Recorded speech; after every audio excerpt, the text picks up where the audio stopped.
بسم اللہ الرحمن الرحیم قال رب انا یکون لی غلام وقد بلغنی الکبر وامرأتی عاقر قال کذالک اللہ یفعل ما یشاء۔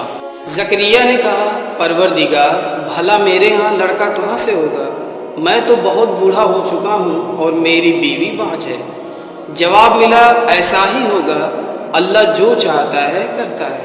قال رب اجعل لی آیۃ قال آیتک الا تکلم الناس ثلاثة ایام الا رمزا واذکر ربک کثیرا وسبح بالعشی والابکار۔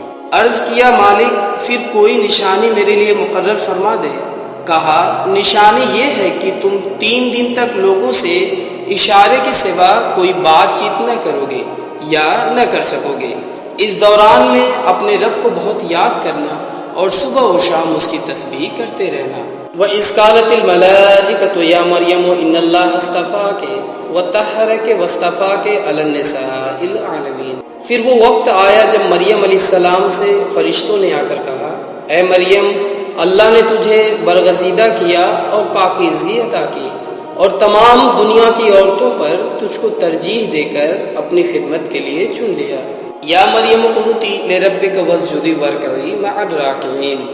اے مریم اپنے رب کی تابع فرمان بن کر رہ، اس کے آگے سر سجود ہو اور جو بندے اس کے حضور جھکنے والے ہیں ان کے ساتھ تو بھی جھک جا۔